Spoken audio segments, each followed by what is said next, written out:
حضرت امیر حمزہ فرماتے ہیں ابھی کلمہ نہیں پڑھتے تھے، کہتے ہیں میں شکار کے لیے گیا تھا، واپس آیا تو واقعہ یہ ہوا کہ نبی کریم علیہ السلام نہ کوہ صفا کی پہاڑی کی طرف جا رہے تھے تو رستے میں ابو جہل آ گیا، اس نے حضور کو نہ برا بھلا کہا۔ میرے نبی کریم علیہ السلام نے نا آج اس کے جواب میں خاموشی اختیار کی۔ خاموشی بہت بڑا طوفان ہوتی ہے، چپ رہنا بہت بڑا طوفان ہوتا ہے۔ حضور خاموش ہو گئے، مکمل کوئی بات نہیں، حضور دیر تک خاموش رہے۔ نبی کریم علیہ السلام جب خاموش رہے تو سر پٹایا اور اس کے ہاتھ میں ڈنڈا تھا، حضور کے سر اقدس پر دے مارا۔ حضور کچھ نہیں بولے، خاموش رہے، سر پہ ہاتھ رکھا، گھر تشریف لے گئے۔ وہ لونڈی دیکھ رہی تھی، نبی کریم علیہ السلام تشریف لائے حضرت ختیجہ کے گھر۔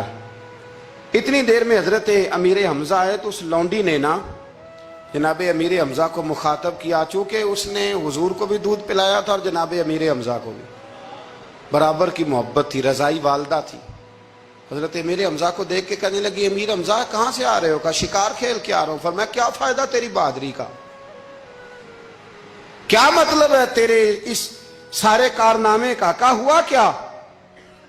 تو وہ لونڈی کہنے لگی کہ آج میرے سامنے ابو جال نے ڈنڈوں سے اتنا مارا ہے کہ حضور کے سر اقدس سے خون نکل آیا ہے، خون نکل آیا ہے۔ مجھے پتہ ہے ابو جہل یہ ظلم اس لیے کرتا ہے کہ محمد ابن عبداللہ کے والد موجود نہیں۔ آج اگر ان کے والد ہوتے، دادا عبد المطلب ہوتے تو پھر میں دیکھتی تھی کون ان کے قریب آتا۔ یہ لفظ کہے نا تو جناب امیر حمزہ رو پڑے، شکار وہیں پھینکا، درخت سے ڈنڈا توڑا۔ ابو جال بیٹھا تھا حرم مکہ میں، کفار کے درمیان ٹولیاں بنا کے وہاں گئے اور زور سے ڈنڈا اس کے سر پہ مارا، اور ڈنڈا مار کے کہنے لگے تجھے شرم نہیں آتی؟ میرے بھتیجے کو لاوارث سمجھتے ہو؟ جرت ہے تو ذرا آنکھ اٹھا کے ایک دفعہ دیکھو، میں تمہاری آنکھ نہ نکال دوں تو کرو ہمت، اگر طاقت ہے تو بولو۔ اللہ اکبر۔ جب یہ لفظ کہے، جب یہ بات کری تو ابو جال کانپنے لگا۔ کچھ لوگوں نے چاہا حضرت امیر حمزہ کے معاملے میں مداخلت کرنی، پر کہنے لگا چپ کر جو، تمہیں پتہ نہیں یہ شیر بڑا ہے، یہ دلیر ہے، یہ طاقتور ہے، خبردار کوئی بات نہ کرنا۔ اللہ اکبر۔ حضرت امیر حمزہ وہاں سے نہ نکل کے تو سیدہ ختیجہ کے گھر آئے۔ سیدہ ختیجہ الکبریٰ رضی اللہ تعالیٰ عنہ نا نبی کریم کو مرہم پٹی کر رہی تھی۔ حضور نے چچا کا چہرہ دیکھا تو آنکھوں میں آنسو آ گئے۔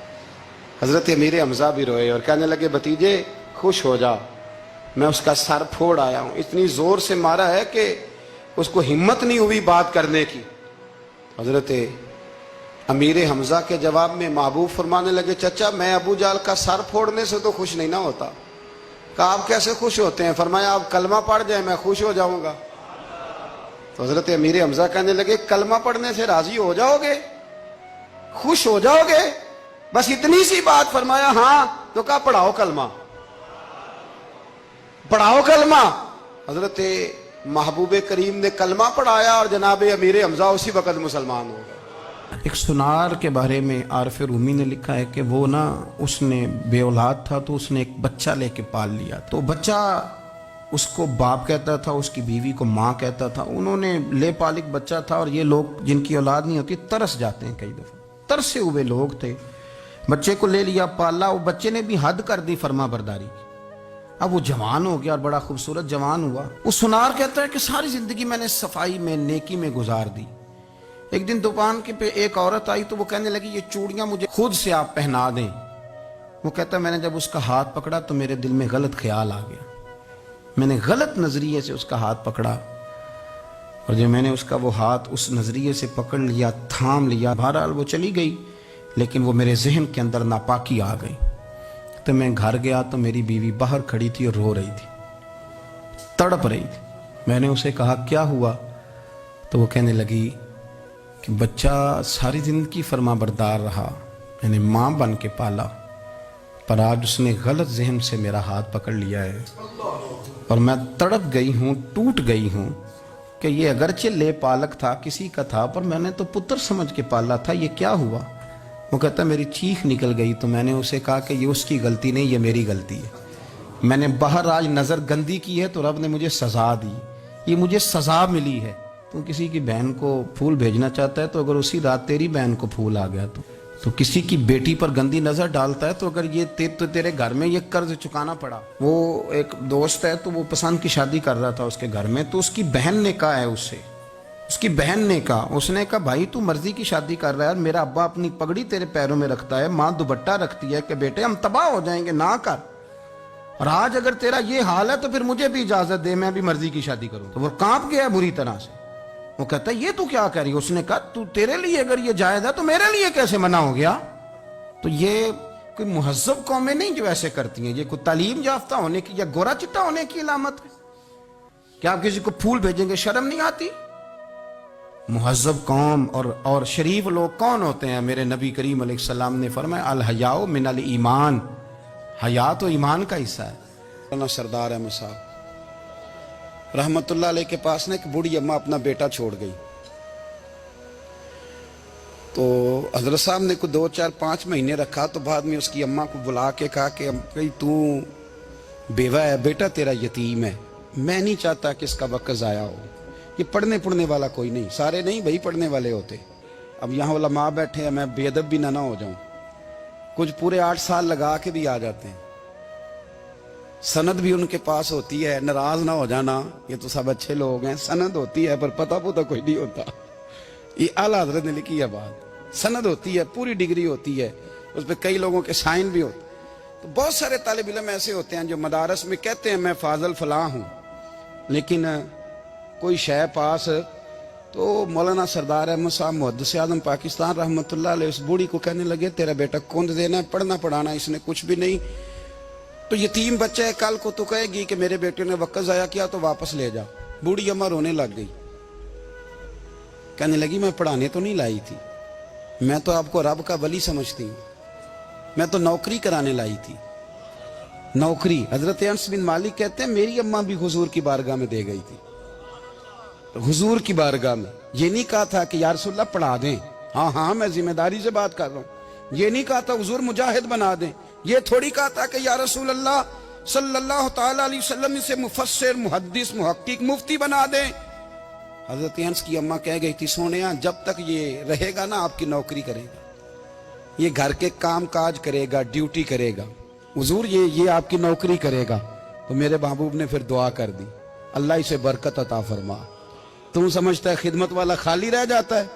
जितना जायका खिदमत वाले को मिलता है, जो उसके नसीब में आता है, वो किसी का नसीब कहां भाई।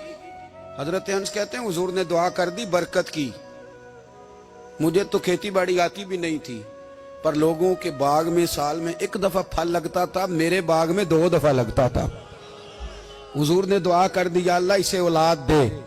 फरमाते हैं मेरे बेटे, मेरे पोते, मेरे नवासे, मेरी बेटियां, फरमाते हैं मैं जिंदा हूं और मेरी 100 औलादे मौजूद हैं। परेशान हो गया 100 सुन के बच्चे 2 ही अच्छे, 100 औलादे मेरी मौजूद हैं। हजरत अनस बिन मौलाना सरदार अहमद साहब के पास ना छोड़ गई बच्चा, कहने लगी हजरत जी मैं को पढ़ाने के लिए थोड़ा छोड़ गई हूँ, मैं तो इसलिए छोड़ के गई हूँ कि आप मेहरबानी करें, खिदमत कराएं। तो हजरत जी कहने लगे कोई ऐसा काम ही नहीं, खिदमत वाला क्या कराऊं? कहने लगी पट्ठे पवा लिया करो जी। हूं लड़ पेंदे ने, कहने ने बच्चे काम कर दें मदरसे का। हालांकि अब कहाँ बच्चे काम करते हैं, अब तो गुजर गया दौर, अब तो बच्चे काम कराते हैं। अब बच्चे भी नाराज हो रहे हैं, घूर घूर के देख रहे हैं।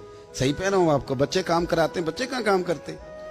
कहने लगी ये चारा डाले करेगा आपकी भैंसों को। तो हजरत ने उसको कहा कि बीबी चारा मेरी भैंसों को डालने के लिए मैंने बंदा रखा हुआ है, तो तू जा ले जा। कहने लगी हाथ बांध के हुजूर मेहरबानी करें रख ले, चारा डालेगा। और पुत्र तवज्जो से चारा डालना हजरत की भैंसों को। रोने लगी, हजरत ने रख लिया, महीने का खर्चा भी देते। शाम को ना वो सारा दिन काम करता, शाम को आके पैरों में भी बैठ जाता। हजरत जी लाएं तेल थोड़ा सा, पैर ना दबा दूं। 8 साल साथ वाले पढ़ते रहे, ये बेचारा नौकरी करता रहा। मेरा रूप भी नहीं ते मेरा रंग भी नहीं, और मैनू यार मनान दा टंग भी नहीं। कभी कभी ना हजरत बिलाल हबशी फारग होते ना, तो नबी पाक की बारगाह में अर्ज करते हुजूर कोई काम तो नहीं, सारे हो गए, हुजूर जाऊं जरा, चले जाते। एक दिन सलमान फारसी कहने लगे या रसूलल्लाह ये बिलाल कहाँ जाता है? फरमाया जा देख के तो आ। हजरत सलमान वापस आए तो आके रोने लगे, कहने लगे सोनिया जब यहाँ से जाता है ना तो जाके सैयदा फातिमा की चक्की पीसनी शुरू कर देता, बीबी साहबा के काम करने लगता है, घर में जाके स्नैन की ड्यूटी करता है, वहां भी काम यहां भी काम। वो चारा डालता रहा, उसने चारा डाला, हजरत मुहद्दिस आदम की भैंसों को दस्तार फजीलत का वक्त आ गया, सारे पगड़ियां सजा के आ गए, आज दस्तार होगी। ये ना पीछे होके बैठ गया, चूंकि पढ़ा ही नहीं था तो दस्तार काहे की, दस्तार तो उसकी जो पढ़ेगा, हमने तो पढ़ा ही नहीं, हमने तो यार पढ़ा, घर पढ़ा, ड्यूटी करी। हजरत मुहद्दिस आदम रहमतुल्लाह अलैह के यहाँ जब ऐलान होने लगा ना कि अब दस्तार होगी, तो हजरत ने पहला ऐलान उसका फरमाया। तो मजान ला बंदा कपड़े भी कदी कदी बदल दे ना, वो कहते हैं जिस हाल में भी था मैं पलट के देखने लगा कि पड़ा पड़ा है तो है, कोई शय नहीं, तो ये माजरा क्या है। पीछे से उठ के आए तो कहते हैं बाकियों की दस्तार किसी आलिम ने की, किसी सूफी ने की, लेकिन ये भैंसों को चारा डालने वाला जब आया तो मुहद्दिस आदम ने फरमाया पगड़ी के बाल को कोई हाथ ना लगाए, ये सारी दस्तार मैंने करनी है। और फरमाते हैं हजरत बाल भी देते जाते थे और आंसू भी बहाते जाते थे, माथा भी चूमते थे और फरमाते थे दस्तार के बाद चला तो नहीं जाएगा यार, मुझे तो इबादत भी नहीं रह गई, मुझे तो चाबियों को भी नहीं पता कौन सी कहाँ रहती है, जाएगा तो नहीं तू। तो रो पड़ा, कहने लगा सोने जाए तो वो जिसके पल्ले कुछ है हो, आता जाता तो है कुछ नहीं, मुझे किसने रखना है, मैंने कहाँ जाना है, इधर कहाँ, तो इधर ही रहूंगा। वो उस तालिब इल्म के सारे उस्ताद भाई कहते हैं उसने दस्तार कराई, पढ़ा पढ़ाया कुछ नहीं, पर जो मसला अड़ जाता था ना